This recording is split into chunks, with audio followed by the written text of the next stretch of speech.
Additional director NCCI Sarfaraz.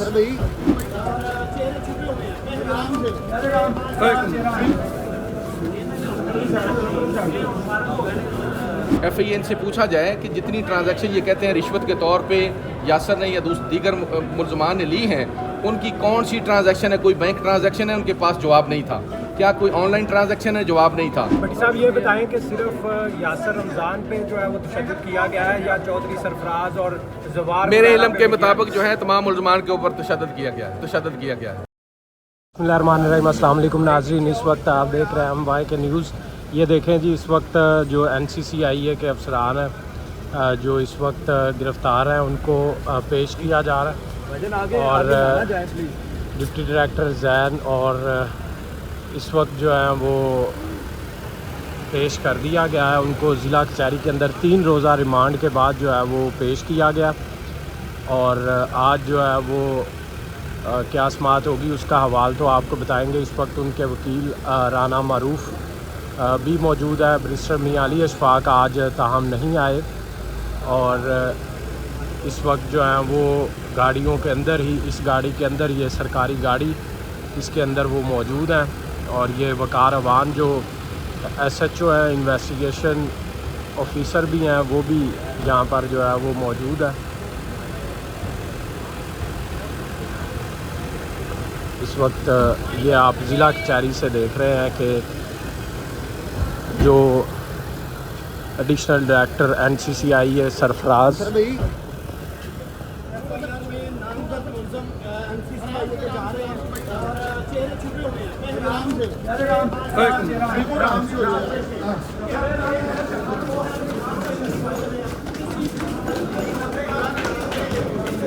देखे जी, इस वक्त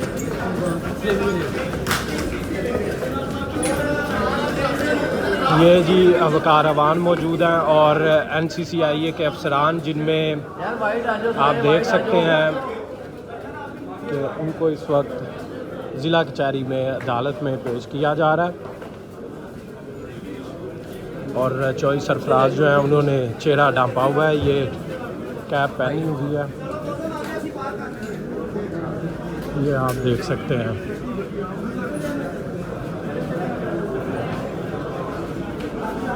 इस वक्त NCCI के अफसरान को कमरा अदालत के अंदर ले जाया जा रहा है जिसमें NCCI के एडिशनल डायरेक्टर चौधरी सरफराज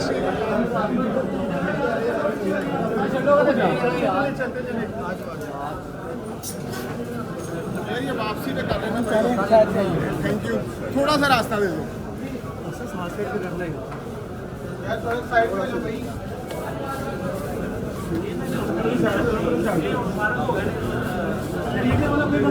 जितने भी अक्यूज़ इस वक्त अदालत के अंदर हैं, वो मैं ये समझता हूँ कि सोशल मीडिया हाइप की वजह से उनको इंटेंगल किया गया है इस मुकदमे में। चूँकि जिस मुलज़म को, डकी भाई को इन्होंने अरेस्ट किया, उसके ख़िलाफ़ FIR दी, उसको इन्वेस्टिगेट किया, उन तमाम अफसरान को, तमाम मुलाजमीन को सिर्फ महज विक्टिमाइज़ किया जा रहा है। और मैं ये समझता हूँ इस मुल्क के अंदर जितने भी मुकदमात में, बेशक वो चीफ मिनिस्टर साहिबा उसका नोटिस ले लें, प्राइम मिनिस्टर नोटिस ले लें, चीफ जस्टिस या कोई भी ताकतवर शख्सियत जिस मुकदमे का नोटिस ले लेते हैं, उसके अंदर हाइप क्रिएट हो जाती है और सारा निज़ाम अदल जो है वो पैरालाइज हो जाता है। इसमें ना तो फेयर इन्वेस्टिगेशन हो सकती है, ना ही फेयर अदलिया के अंदर ट्रायल होते हैं। मैंने आज अदालत के अंदर अपनी गुजारिश की है कि हम अदालतों को लास्ट रे ऑफ होप समझते हैं। हम ये समझते हैं कि आपने एक ताकतवर और एक कमज़ोर के दरमियान फ़ैसला करना है, इसलिए हम ये चाहते हैं और हमारी ये ख्वाहिश है कि रूल ऑफ लॉ जो है वो कायम होना चाहिए।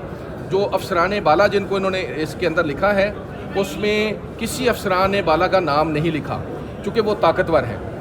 आल्दो के वो FIA के ऑफिसर्स हैं। वो हमने पूछा कि आप ये बताएं, FIN से पूछा जाए कि जितनी ट्रांजैक्शन ये कहते हैं रिश्वत के तौर पे यासर ने या दीगर मुलजमान ने ली हैं, उनकी कौन सी ट्रांजैक्शन है? कोई बैंक ट्रांजैक्शन है? उनके पास जवाब नहीं था। क्या कोई ऑनलाइन ट्रांजैक्शन है? जवाब नहीं था। क्या रिश्वत लेने की वीडियो फुटेज है? उनके पास जवाब नहीं था। उनके पास जिस जगह और मकाम पे उन्होंने पैसे वसूल किए, उस जगह और मकाम की कोई जियो फेंसिंग है? उनके पास जवाब नहीं था। किसी मुलज़म की कोई वीडियो फुटेज है? वो भी जवाब नहीं था। तो एक फेक और वेग जो है वो FIR दी गई किसी ताकतवर के कहने पे, जो उन्होंने वो डकी भाई को इन्वेस्टिगेट किया, उसको गिरफ़्तार किया। वो एक ताकतवर हल्का है उसके पीछे, और मैं ये समझता हूँ उस ताकतवर हल्के की वजह से मुख्तलिफ अदारों के ताकतवर लोग इन्वॉल्व होके इनको विक्टिमाइज़ कर रहे हैं कि आपने इतने बड़े जो जिसकी फेम है, इतने बड़े बंदे को कैसे जो है गिरफ़्तार किया, उसके ख़िलाफ़ FIR क्यों दी और उसको इन्वेस्टिगेट क्यों किया, उसको चलान क्यों किया। जिस बाबत उन्होंने रिश्वत कहते हैं कि ली है, उस हवाले से तो प्रेजेंट जो अक्यूज पिटिशनर हैं उन्होंने कोई फेवर ही नहीं दी, तो फिर किस बात की रिश्वत थी। सर एक सवाल ले लीजिएगा, आपने कहा ताकतवर हल्के हैं इसके पीछे, ये FIR करवाने के पीछे, वो ताकतवर कौन है और अभी तक क्या प्रूव हुआ है, और 20 मिनट में ये FIR हो जाना डायरेक्टर्स के खिलाफ, ये सर कानून के खिलाफ है। जो आप आप फेडरल एजेंसी एक्ट 1974 पढ़ें, उसमें इंक्वायरी की जो प्रोविजन है वो बड़ी वाज़ेह है कि कोई भी FIA का मुकदमा दर्ज होने से पहले एक इंक्वायरी मैंडेटरी है। इस मुकदमा में इंक्वायरी नहीं की गई, इसमें मुल्ज़मान को शामिल इंक्वायरी नहीं किया, डायरेक्ट FIR दे दी जो मैं समझता हूँ सबसे बड़ी इलीगैलिटी है। उसके बाद उन्होंने इनके ऊपर जो रिश्वत के रकम पिछले 3 दिन के फिजिकल रिमांड में बड़ा तशद्दुद किया गया, और हमने आज रिक्वेस्ट की है कि इनका मेडिकल भी करवाया जाए, और उसमें जो अमाउंट्स हैं उन अमाउंट्स का कोई प्रूफ ही नहीं है। इसका मतलब है वो प्लांटेड रिकवरी है। साहब ये बताइएगा,